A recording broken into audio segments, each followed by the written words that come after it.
Bismillahirrahmanirrahim. Allahumma shalli ala Muhammad wa ali Muhammad. Rabbi zidni ilman warzuqni fahman. Assalamualaikum warahmatullahi wabarakatuh.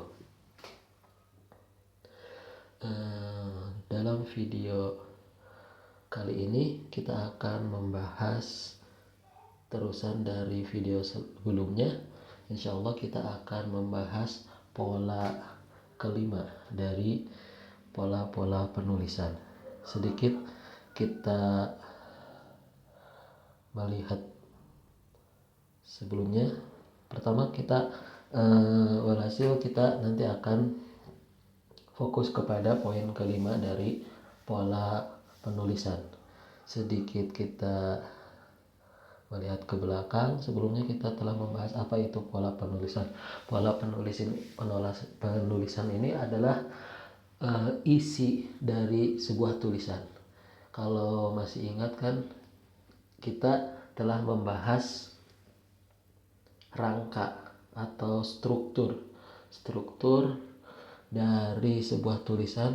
Setiap tulisan pasti ada pembukaan, isi, dan penutup. Pembukaan biasanya 2 paragraf dan isinya itu banyak, dan penutup mungkin 1 atau 2 juga paragraf. Nah, pola ini berada di isi sebuah tulisan. Pola penulisan adalah cara menyusun atau mengorganisasi isi tulisan agar pembaca mudah memahami pesan yang disampaikan. Pola ini membantu menentukan alur logika tulisan, terutama dalam tulisan non-fiksi seperti artikel, usai, laporan, tapi juga bisa diterapkan dalam fiksi. Ini sebelumnya.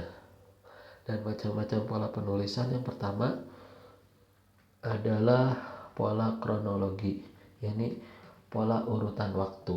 Biasanya pola ini menjelaskan peristiwa berdasarkan urutan waktu dari awal ke akhir.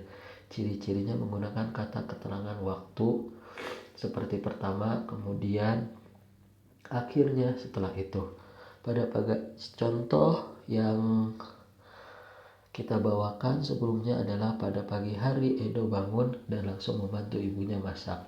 Setelah sarapan ia berangkat ke sekolah. Sepulang sekolah ia menyempatkan diri untuk bermain bola bersama teman-temannya. Di sini pola urutan waktu. Dan pola kedua seperti yang telah kita bahas adalah pola sebab akibat. Pola ini menjelaskan penyebab suatu peristiwa, lalu menunjukkan akibatnya atau sebaliknya. Biasanya ciri-cirinya menggunakan kata karena, akibatnya, disebabkan oleh, sehingga. Dan contohnya seperti ini. Karena hujan turun sangat deras, jalan di depan sekolah tergenang air. Akibatnya banyak siswa datang terlambat hari ini. Pola yang kedua ini bisa dibalik ya. Pola sebab akibat atau pola akibat sebab. Dan seperti contoh yang tertera, karena hujan turun sangat deras, itu juga bisa dijadikan akibat. Oleh karena itu banyak siswa datang terlambat hari ini. Dan pada pola tulisan yang ketiga adalah pola umum khusus atau pola deduktif. Dimulai dari pernyataan umum lalu dijelaskan dengan detail atau dijelaskan dengan contoh. Ciri-cirinya adalah kalimat utama di awal paragraf diikuti penjelasan. Seperti contoh, membaca buku memiliki banyak manfaat. Selain menambah pengetahuan, membaca juga bisa mengurangi stres dan meningkatkan konsentrasi.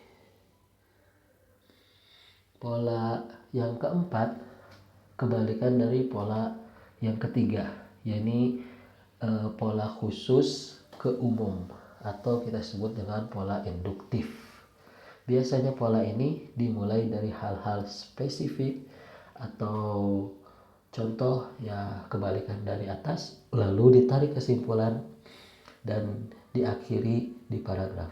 Biasanya ciri-ciri pola tersebut berupa kalimat utama atau kesimpulan di akhir paragraf. Seperti dimulai, jadi pola khusus ke umum ini dimulai dari hal-hal spesifik atau contoh lalu ditarik kesimpulan umum di akhir paragraf. Ciri-cirinya kalimat utama atau kesimpulan di akhir paragraf. Seperti contohnya ini, Adit membaca 2 buku setiap minggu. Lani selalu menyempatkan membaca sebelum tidur. Rina menghabiskan akhir pekan di perpustakaan. Mereka semua membuktikan bahwa kebiasaan membaca bisa dibangun sejak dini. Jadi khusus Adit membaca 2 buku khusus. Lani selalu menyempatkan membaca sebelum tidur khusus. Rina menghabiskan akhir pekan di perpustakaan khusus. Lalu ditarik kesimpulan umum di akhir paragraf dengan kalimat yang lebih umum. Mereka semua membuktikan bahwa kebiasaan membaca bisa dibangun sejak dini.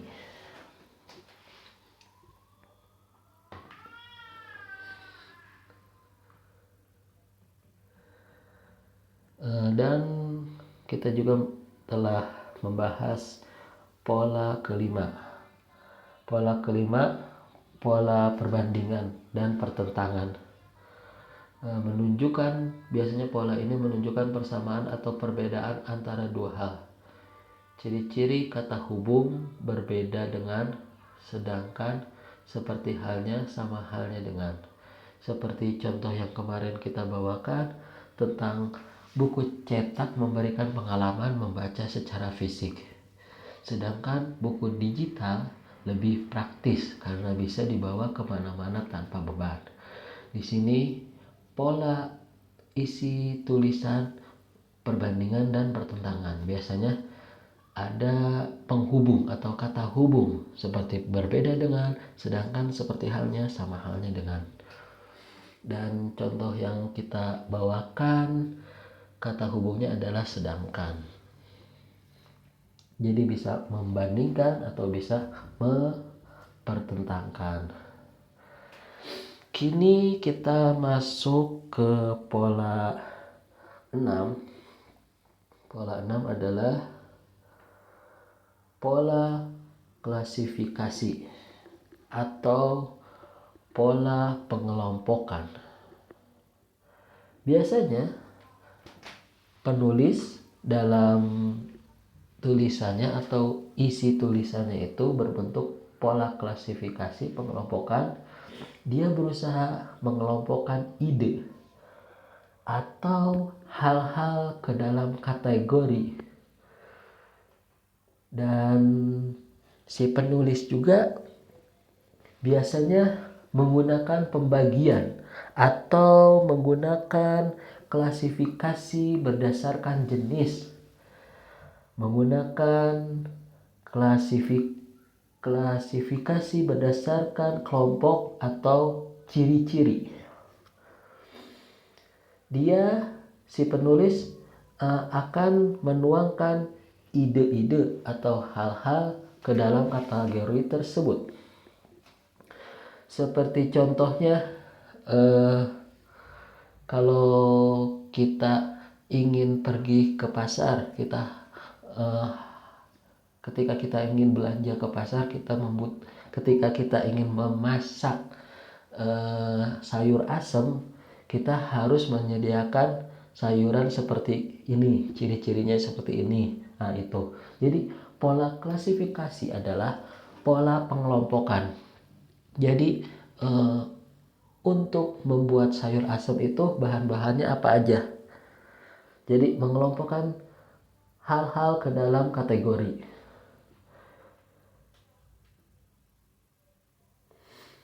Ini definisi dari pola klasifikasi atau pola pengelompokan.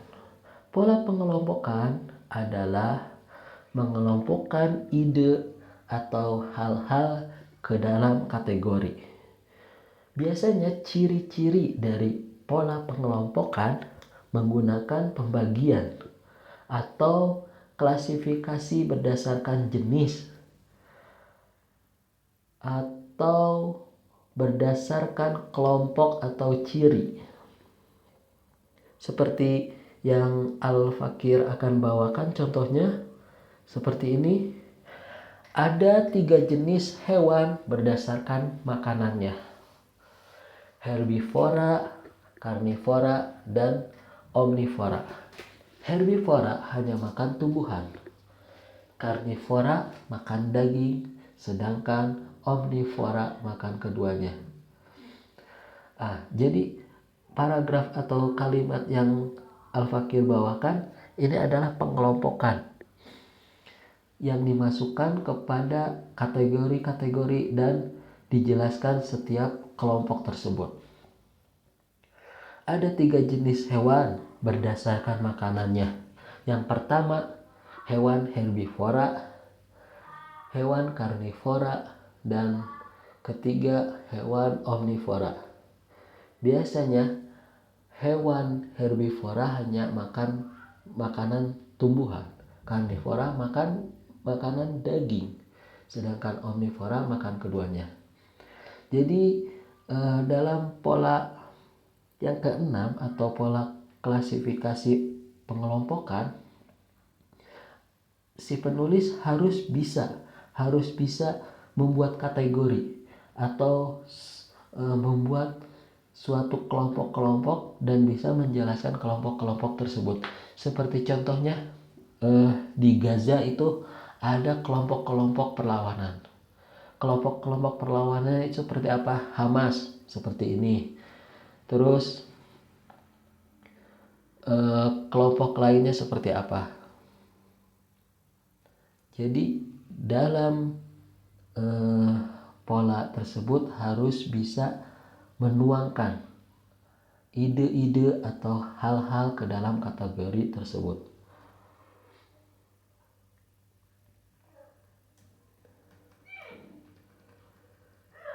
Pola selanjutnya kita akan memasuki pola terakhir mengenai pola pro dan kontra.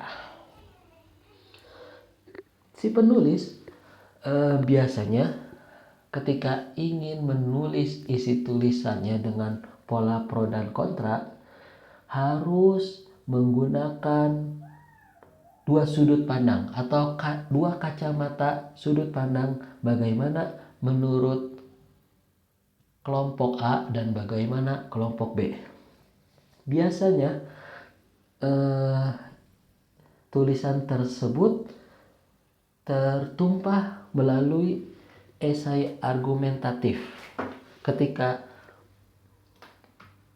menulis pola pro dan kontra, si penulis harus bisa membahas 2 sudut pandang tentang suatu topik, dan biasanya membahas 2 sudut pandang tersebut dalam bentuk argumentatif. Jadi di situ ada argumentatifnya. Jadi pandangan si A dalilnya seperti ini, pandangan si B dalilnya seperti ini. Lalu dia uraikan ke tulisan. Ini definisinya. Pola pro dan kontra adalah digunakan untuk membahas 2 sudut pandang tentang suatu topik. Biasanya dalam esai argumentatif. Jadi tulisannya itu berbentuk esai namun berbentuk argumentatif. Seperti contoh yang Al-Fakir bawakan, sebagian orang percaya bahwa game online bisa meningkatkan kemampuan berpikir cepat dan kerjasama tim. Namun, ada juga yang berpendapat bahwa game online menyebabkan kecanduan dan mengganggu prestasi belajar. Dalam paragraf yang kita lihat sekarang ini, di situ ada pro dan kontra. Pro dan kontra antara pendukung game online dan bukan pendukung game online.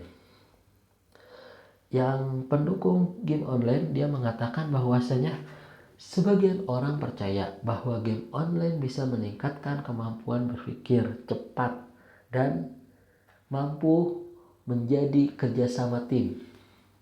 Namun, ada juga yang berpendapat bahwa game online menyebabkan kecanduan dan mengganggu prestasi belajar. Di sini ada dua pandangan. Di sini ada dua pandangan tentang suatu topik. Dua sudut pandangan, satu topik. Satu topiknya tentang apa? Tentang game online. Dan setiap pandangan memiliki argumentatif. Jadi jelaskan pola pro dan kontra yang harus diterapkan oleh penulis seperti ini.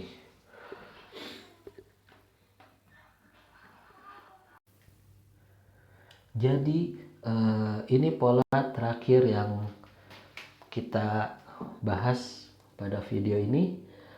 Walhasil kita telah melihat beberapa macam pola penulisan. Yang pertama, sebelumnya kita telah membahas, jadi ada beberapa pola yang Al-Fakir bawakan, ada 7 pola.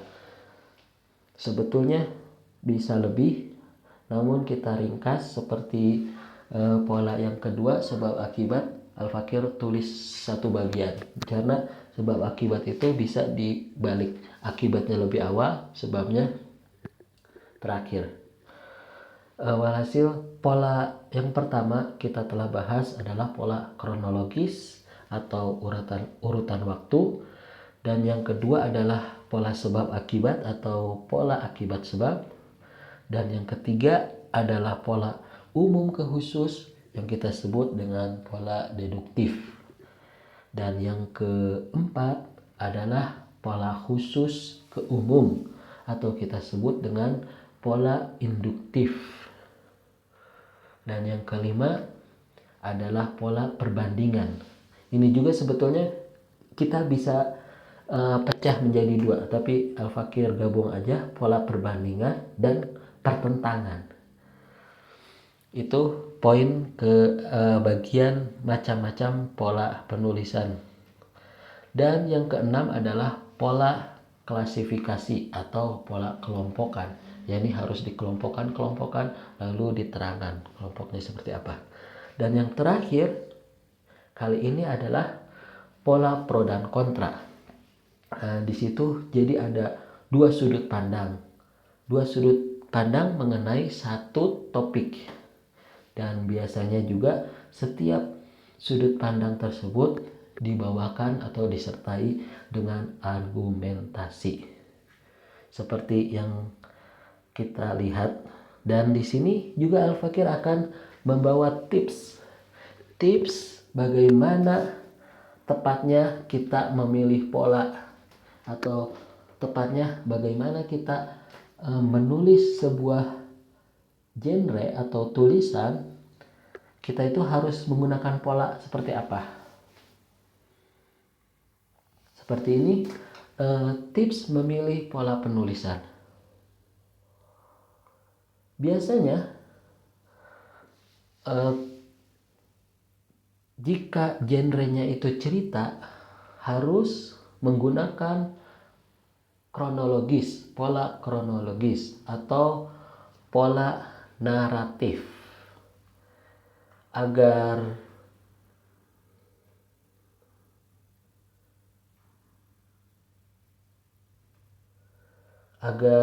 si penulis bisa menggambarkan bagaimana urutan waktunya dalam cerita tersebut. Biasanya tulisan yang bergenre cerita atau novel lebih banyak menggunakan pola kronologis atau naratif. Dan yang berikutnya, jika ingin menjelaskan sesuatu, lebih baik menggunakan pola umum ke khusus atau pola klarifikasi.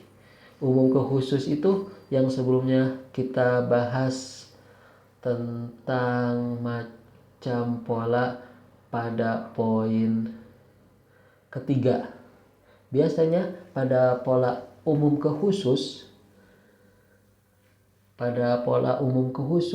penulis harus dimulai dari pernyataan umum. Lalu ia jelaskan kemudian dengan detail pernyataan umum tersebut, dan ia juga jelaskan dengan contoh-contoh seperti ciri-ciri dari pola umum ke khusus atau deduktif adalah kalimat utama di awal paragraf, lalu diikutilah penjelasan-penjelasannya.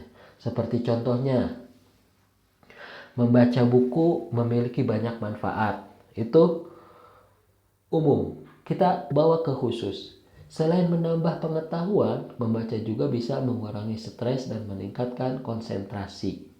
Jadi kita bawa dulu yang umum, lalu kita uraikan atau kita jelaskan dengan detail dan contohnya seperti apa. Itu, jika ingin menjelaskan sesuatu, pakailah pola umum khusus atau klasifikasi. Masih ingat? Pola klasifikasi adalah pola pengelompokan.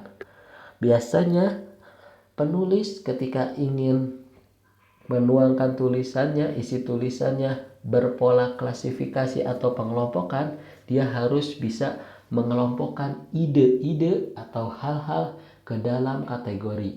Jadi kita harus bisa membuat kategori, dan ciri dari tulisan atau isi tulisan pola klasifikasi atau pengelompokan, cirinya adalah menggunakan pembagian atau klasifikasi berdasarkan jenis, berdasarkan kelompok, atau berdasarkan ciri.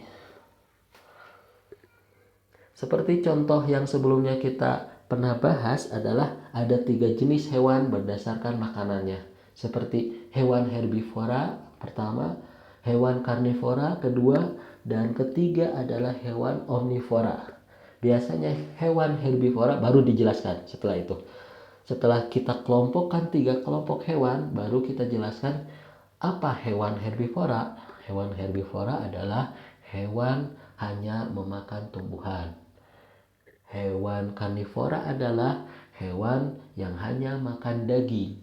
Sedangkan kelompok yang ketiga, kelompok hewan omnivora, sedangkan adalah hewan yang makan keduanya. Itu contoh dari ketika si penulis ingin menjelaskan sesuatu. Lebih baiknya memakai pola umum ke khusus atau khusus ke umum, atau juga pola klasifikasi atau kita sebut pola pengelompokan. Dan yang ketiga, jika kita ingin menulis sebuah tulisan dan tulisan itu ingin mengajak pembaca untuk ikut serta berpikir, maka gunakanlah pola sebab akibat atau kita sebut dengan pola akibat sebab, bisa dibalik ya. Dan pola tersebut biasanya penulis harus menjelaskan apa? Menjelaskan penyebab suatu peristiwa, lalu menunjukkan akibatnya, atau sebaliknya menjelaskan, atau sebaliknya si penulis menjelaskan akibat suatu peristiwa lalu menunjukkan penyebabnya. Biasanya ciri dari pola sebab akibat adalah menggunakan kata karena, atau juga menggunakan kata disebabkan olehnya atau sehingga. Oleh karena itu, yang contoh yang kita pernah bawa adalah karena hujan turun sangat deras, jalan di depan sekolah tergenang air. Akibatnya. Jadi ini menggunakan kata sambung akibatnya. Banyak siswa datang terlambat hari ini. Itu pola sebab akibat. Tidak hanya itu, ketika seseorang ingin mengajak pembaca berpikir, gunakan juga pola pro dan kontra. Seperti yang kita lihat di slide ini, pola pro dan kontra biasanya digunakan untuk membahas dua sudut pandang. Ingat, dua sudut pandang ini juga bisa lebih, pola dan kontra. Jadi seperti yang sebelumnya pola klasifikasi, tapi pengelompokan, namun kita harus menggunakan argumen untuk melihat bahwasanya kelompok-kelompok tersebut berbeda, walhasil saling bertentangan. Jadi kelompok A berbeda dengan B dan C, dan kelompok B berbeda dengan A dan C, atau juga kelompok C berbeda dengan A dan B. Jadi gunakanlah tulisan Anda ketika tulisan Anda ingin mengajak pembaca untuk ikut berpikir. Jadi gunakan sebab akibat atau pola pro dan kontra. Dan insya Allah pada video selanjutnya kita akan masuk ke bab 1 bagian 3. Bab 1 bagian 3 kita akan membahas tahapan penulisan. Bagaimana seorang penulis harus menulis sesuatu. Ini hampir sama dengan kerangka ya. Kerangka atau struktur tulisan. Di situ strukturnya ada pembukaan, isi, dan penutup. Nah, di tahapan penulisan ini juga kita akan membahas struktur. Bagaimana kita harus menulis. Itu yang sebelumnya kita bicarakan, itu pembahasan lebih umum. Sedangkan pada tahapan penulisan lebih khusus. Jadi kita akan membahas bagaimana penulisan itu sendiri, seperti pra penulisan atau kita sebut dengan awal penulisan, pre-writing, dan yang kedua kita juga akan membahas penulisan draft atau drafting, dan yang ketiga kita harus bisa merevisi atau mengedit sebuah tulisan tersebut, dan setelah itu tulisan ini cocok dipublikasikan di mana saja. Insya Allah pada kesempatan video berikutnya kita akan bahas tentang tahapan penulisan. Walhasil dalam tahapan penulisan kita akan membawa penjelasan dari beberapa poin. Kemungkinan ada 5 poin dari tahapan penulisan, dan di situ juga kita akan membawa contoh agar mudah dipahami, dan ketika setelah membawa contoh kita juga akan membandingkan bagaimana hasil sebelumnya dengan hasil yang sudah diedit. Dan pada tahapan penulisan kita tidak hanya sampai di editing, kita juga harus bagaimana tulisan-tulisan ini sesuai dengan si pembaca. Kita harus bisa terbitkan tulisan yang kita tulis sesuai dengan audiens atau si pembacanya itu. Jika audiensnya anak-anak, kita harus menggunakan tulisan yang bisa dicerna oleh anak-anak, dan jika audiens atau si pembaca tulisan kita itu lebih profesional, maka kita harus bisa menggunakan kata-kata yang mudah atau bisa dipahami oleh orang-orang yang pembaca profesional. Walhasil sampai sekian, dan insya Allah kita akan bahas pada video berikutnya mengenai tahapan penulisan tentang bab 1 di bagian 3. Walhasil setelah kita mengenal pola-pola penulisan, nanti kita juga harus melihat bagaimana menutup sebuah tulisan, pembukaan tulisan, isi tulisan, dan penutupan tulisan. Sekian dari Al-Fakir. Wabillahi taufiq wal hidayah. Assalamualaikum warahmatullahi wabarakatuh.